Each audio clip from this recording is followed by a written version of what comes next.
রাসূল করিম সাল্লাল্লাহু আলাইহি ওয়াসাল্লাম ইরশাদ করেছেন, আতি বাবাল জান্নাতি ইয়াউমাল কিয়ামাতি ফাস্তাফতিহু, আমি জান্নাতের দরজার নিকটে যাব এবং দরজা খোলার জন্যে বলবো। তখন ফায়াকুলুল খাজিন মান আনতা, তখন জান্নাতের রক্ষী বলবে, মান আনতা, আপনি কে? মান আনতা, আপনি কে?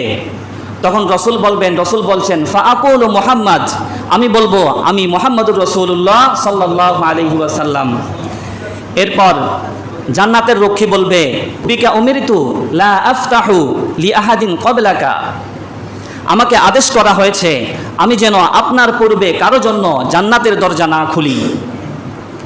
তাহলে সর্বপ্রথম জান্নাতে কে প্রবেশ করবেন? আমাদের প্রিয় নবী মুহাম্মদুর রাসূলুল্লাহ সাল্লাল্লাহু আলাইহি ওয়াসাল্লাম।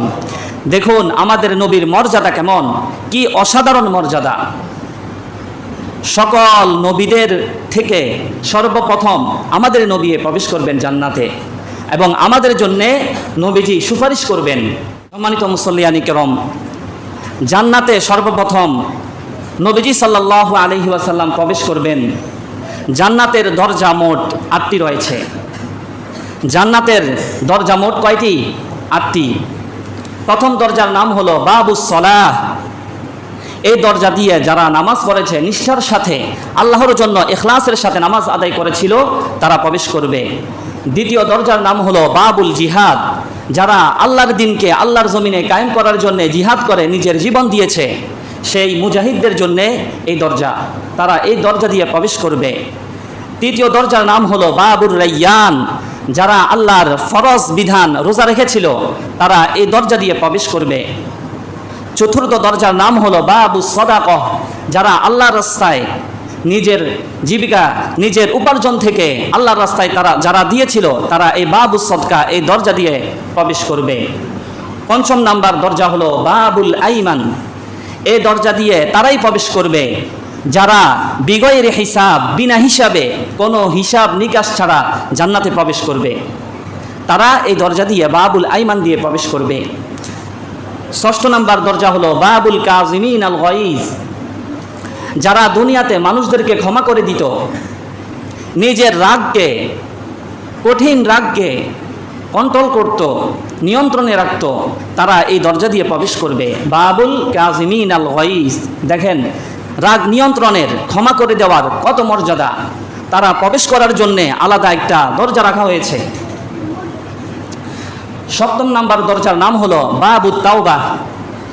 যারা খাঁটি মনে আল্লাহর কাছে গুনাহ থেকে তাওবা করে নিষ্পাপ হয়ে গিয়েছে, তারা এই দরজা দিয়ে প্রবেশ করবে।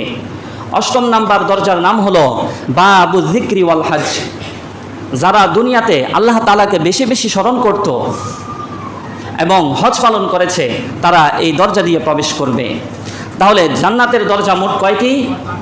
৮টি। জান্নাতের ৮টি দরজা রয়েছে। মুমিনরা যখন জান্নাতে প্রবেশ করবে, তাদের শারীরিক কোনো কষ্ট হবে না, তারা অসুস্থতা অনুভব করবে না, তাদের বয়স বেড়ে বৃদ্ধা অবস্থা হবে না, তাদের প্রাকৃতিক কোনো প্রয়োজন থাকবে না। আল্লাহর হাবিব জনাবে মুহাম্মদুর রাসূলুল্লাহ সাল্লাল্লাহু আলাইহি ওয়াসাল্লাম ইরশাদ করেন, ইয়াদখুলু আহলুল জান্নাতিল জান্নাতা জুরদান মুরদান কামুকাহালিনা আবনাআ সালাসিন ওয়া সালাসিনা সানা। জান্নাতবাসীরা যখন জান্নাতে প্রবেশ করবে, তারা লোমহীন দেহে প্রবেশ করবে, তারা দাড়িবিহীন সুপুরুষ বেশে প্রবেশ করবে, তারা সুরমা আঁকা চোখে প্রবেশ করবে, তারা 33 বছর বয়সের সুঠাম যুবকের আকৃতিতে প্রবেশ করবে। আল্লাহ তাআলা জান্নাতের মধ্যে বিভিন্ন স্তর রেখেছেন। এক স্তর থেকে এক স্তরের মর্যাদা অনেক বেশি। মানুষ তার ঈমান, আমল, তাকওয়া, ইখলাস এবং আল্লাহ তাআলার আনুগত্যের ভিত্তিতে স্তর গ্রহণ করবে, অবস্থান করবে। যে যত বেশি আল্লাহ তাআলার প্রিয় হতে পেরেছে, সে তত উচ্চ মর্যাদায় অবস্থান করবে। রাসূলুল্লাহ সাল্লাল্লাহু আলাইহি ওয়াসাল্লাম ইরশাদ করেছেন, ইন্না ফিল জান্নাতি মিয়াতু দারাজা। জান্নাতের মধ্যে 100টি স্তর রয়েছে, 100টি মর্যাদা রয়েছে। আ'আদ্দাহা লিল মুজাহিদিনা ফি সাবিলিল্লাহ। আল্লাহ তাআলা এই স্তরগুলো, এই মর্যাদাগুলো মুজাহিদদের জন্য রেখেছেন। এখানে এই হাদিসের মধ্যে শুধু মুজাহিদদের কথা উল্লেখ করা হয়েছে। এরপর নবী বলেন, মা বাইনাদ দারাজাতাইনি কামা বাইনাস সামাই ওয়াল আরদি, একটা স্তর থেকে আরেকটা স্তরের দূরত্ব হবে আসমান এবং জমিনের দূরত্বের সমান।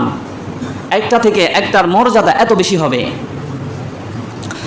রাসূল এরপর বলেন, ফাইদা সাআলতুমুল্লাহা ফাসআলুহুল ফিরদাউসা, যখন তোমরা জান্নাতের কামনা করবে আল্লাহ তাআলার কাছে, যখন তোমরা আল্লাহ তাআলার কাছে জান্নাত চাইবে, তখন তোমরা জান্নাতুল ফিরদাউস চাইবে।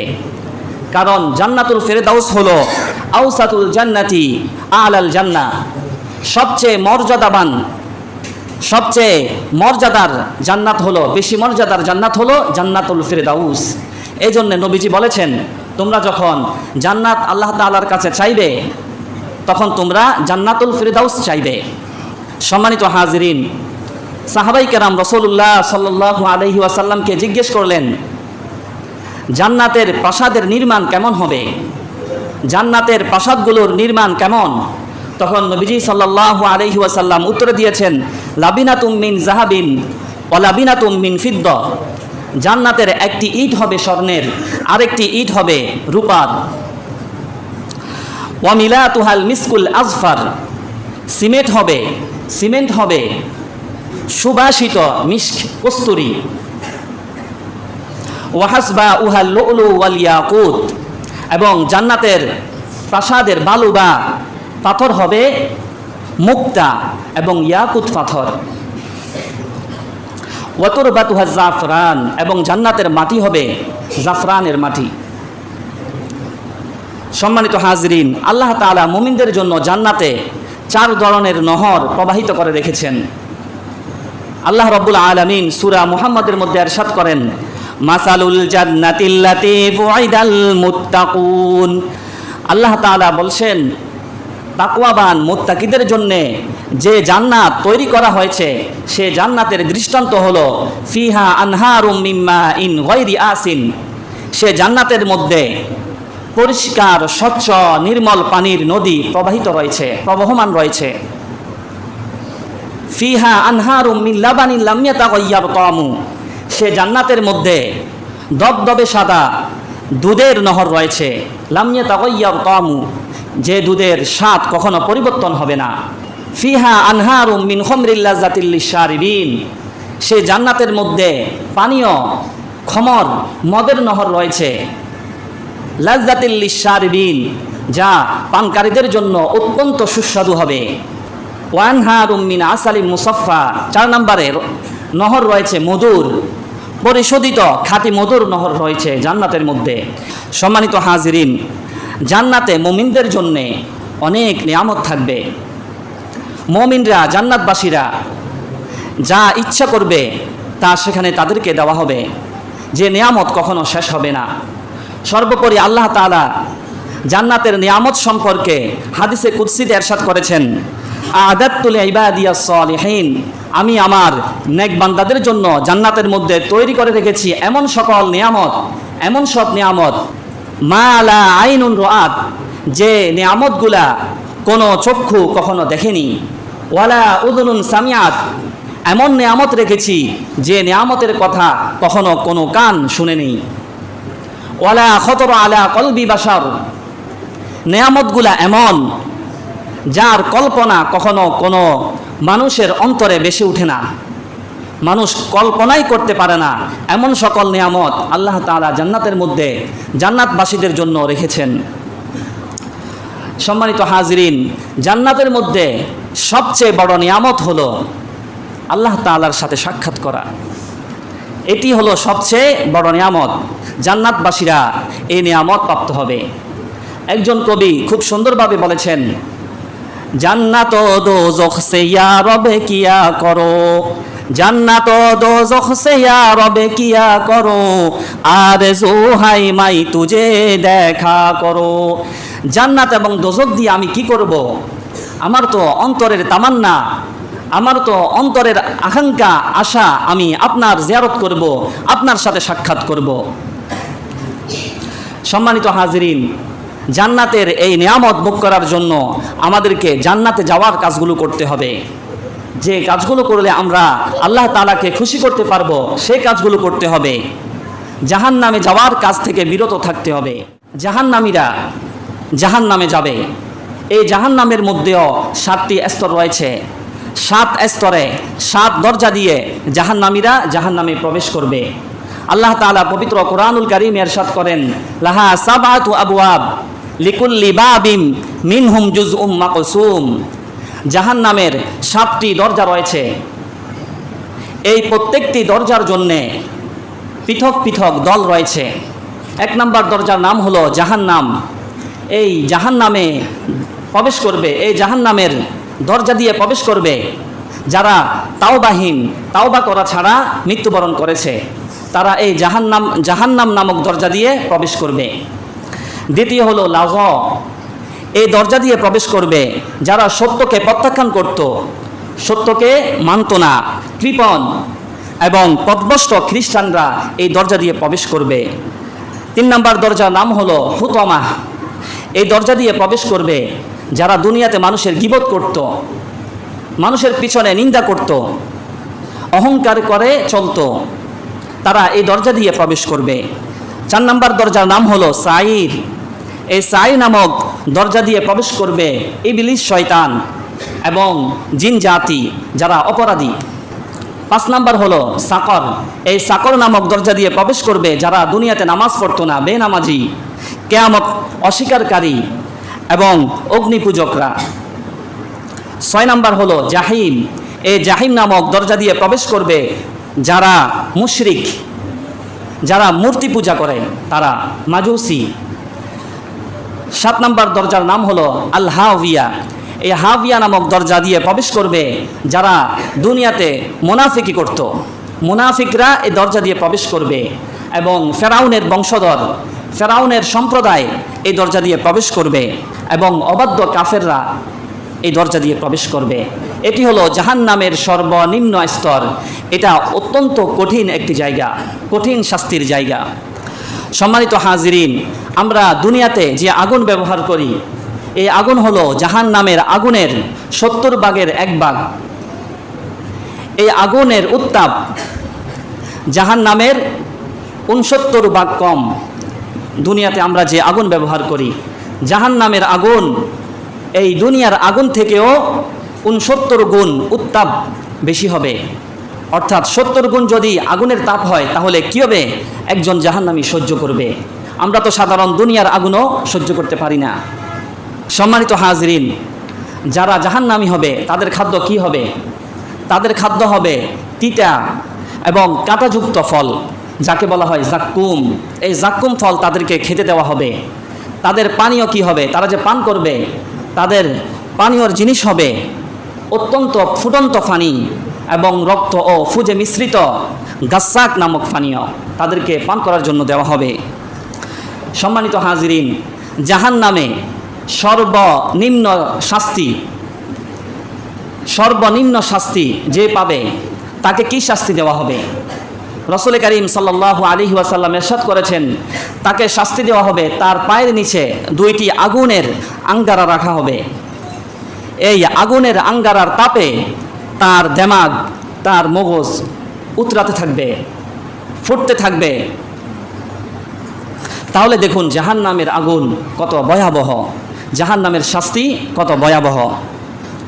সম্মানিত হাজরিন, জান্নাম এবং জান্নাতের মধ্যবর্তী একটা স্থান রয়েছে, একটা প্রাচীর রয়েছে, এটাকে বলা হয় আরাফ। সূরা আরাফের মধ্যে এর বর্ণনা রয়েছে। যারা নেক আমল বেশি করতে পারে নাই, গুনাহও করেছে, নেক কাজও করেছে, মিজানের ফাল্লায় তাদের নেক আমল এবং গুনাহের ফাল্লা বরাবর হয়েছে। তারা প্রথমে জান্নাতেও যেতে পারবে না, জাহান্নামেও যাবে না। তারা জান্নাম এবং জান্নাতের মধ্যবর্তী আরাফ নামক স্থানে অবস্থান করবে। তারা জান্নাতীদেরকে বলবে, সালামুন আলাইকুম লাম ইয়াদখুলুহা ওয়া হুম ইয়াতমাউন, তোমাদের উপর আল্লাহর শান্তি বর্ষিত হোক। তারা তখনও জান্নাতে প্রবেশ করেনি।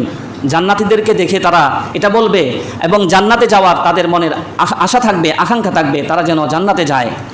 আর তারা যখন জাহান্নামীদেরকে দেখবে তখন তারা বলবে, ক্বালু রব্বানা লা তাজআলনা মাআল কওমিজ যালিমিন, হে আল্লাহ, হে আমাদের রব, আপনি আমাদেরকে এই জালেম সম্প্রদায়ের সঙ্গী করবেন না। এবং তারা জাহান্নামীদেরকে লক্ষ্য করে বলবে, মা আগনা আনকুম জামউকুম ওয়া মা কুনতুম তাস্তাকবিরুন, আজকে তোমাদের দলবল, তোমাদের সঙ্গী, তোমাদের সম্প্রদায়, তোমাদের অহংকার তোমাদের কোনো কাজে আসেনি।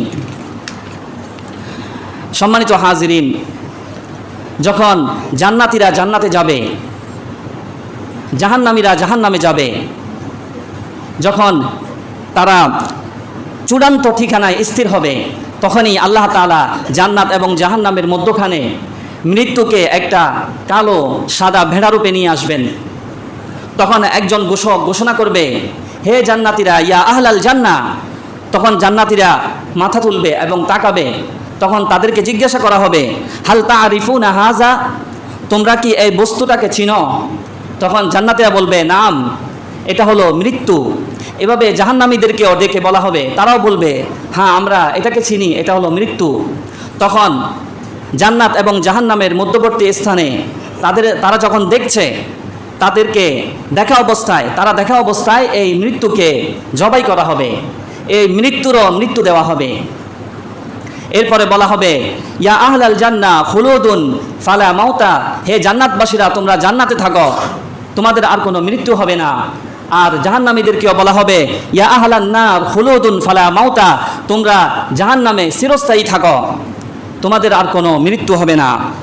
সম্মানিত হাজিরিন, এই ঘোষণার পর জান্নাতীদের আনন্দ আরও অনেক গুণে বেড়ে যাবে, আর জাহান্নামীদের হতাশা অনেক গুণে বেড়ে যাবে। সম্মানিত হাজিরিন, ইমানের ষষ্ঠ রকম হলো তাকদীরের উপর বিশ্বাস করা। তাকদীরের উপর আমাদেরকে বিশ্বাস করতে হবে। এই তাকদীর সম্পর্কে আমাদের অনেকের ভুল ধারণা রয়েছে। আমি সংক্ষিপ্ত আকারে এই তাকদীরের বিষয়টি বলছি। তাকদীর হলো যেটা আল্লাহ তাআলার জ্ঞান অনুযায়ী, আল্লাহ তাআলার ক্ষমতা অনুযায়ী আল্লাহ তাআলার বান্দাদের জন্য নির্ধারণ করে রেখেছেন। কখন সংঘটিত হবে, কখন কি হবে, কখন কে কতটুকু পাবে, সব কিছু আল্লাহ তাআলার হাতে। এই তাকদীর দুই প্রকার, তাকদীরে মুআল্লাক, তাকদীরে মুবরাম। তাকদীরে মুবরাম হলো যেটার কোনো পরিবর্তন হয় না, আল্লাহ তাআলার ইচ্ছাই একমাত্র চূড়ান্ত। যেমন মানুষের জন্ম, মানুষের মৃত্যু, মানুষের শরীরের গঠন, মানুষের লিঙ্গ ইত্যাদি, এগুলা আল্লাহ তাআলার ইচ্ছা।